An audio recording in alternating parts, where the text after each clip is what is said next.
वेळ नाही की त्यावेळेस मदत पूर्ण ताकदीने केली ना, असा एक सुद्धा विषय नाही।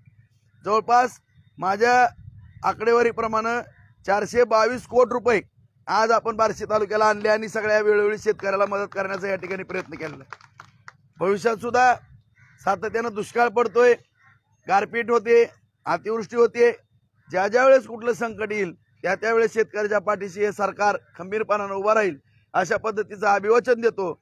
आपण सर्वांनी या ठिकाणी आपल्या देशाचं ज्या व्यक्तिमत्वाने नाव लौकिक केलेलं आहे, आज जगामध्ये सर्वत्र मोदी साहेबांचं नाव घेतलं जातंय।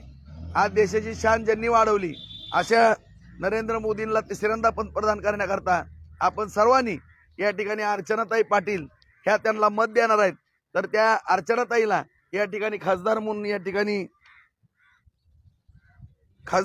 ठिकाणी आपण पाठवावं। या अगोदरही मला देवस्थान कमिटीनं एक रूम आणि स्लॅब सांगितलेला आहे, परत काय मला कोणी भेटलंच नाही। बर, त्यांनी नाही केलं तर मी आहेच या ठिकाणी माझ्याकडे या, कारण कोणी नाही काय केलं, आपल्या अगोदरही माझ्या राजकारण करणाऱ्या माणसांनी बरंच काय केलं नाही, म्हणून मला प्रचंड काम करावं लागलं आणि भविष्यात पण मी प्रचंड काम करतो, कुठलाही विश्रांती न घेता। सकाळी तुम्हाला सगळ्यांनाच माहित असेल मी कधी उठतो आणि कधी झोपतो, त्याच्यामुळं काम करणारा एक कार्यकर्ता म्हणून माझी ओळख आहे बांधवानो। सातत्यानं मला तुम्ही सांगायचं, मी ऐकायचं आणि काम करत राहायचं। मी काय कुठली बंडल मारत नाही, बोगसगिरी करत नाही, कुठलं फोनवरती नौटंकी नसती किंवा खिडकीतनं मुंडकं काढून असा टाटा वाय वाय करत नाही।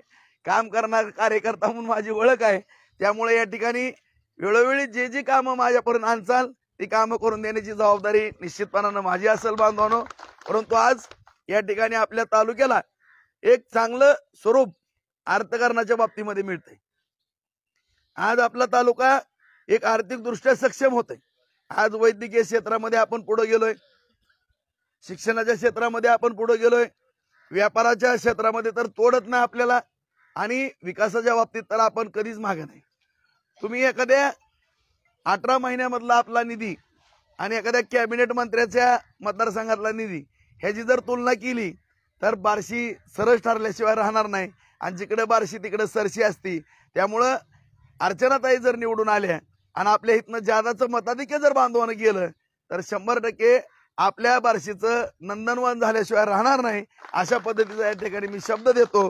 आणि आपण सगळेजण मोलाचं सहकार्य कराल आणि अर्चनाताईच्या घड्याळ्या चिन्हापुढचं बटन दाबाल एवढीच या ठिकाणी अपेक्षा करतो। कामाच्या बाबतीमध्ये माझ्यावरती सोडा, आणि आपण सगळेजण एवढ्या मोठ्या संख्येने उपस्थित राहिला त्याबद्दल सर्वांचे आभार व्यक्त करून माझे 2 शब्द संपवतो।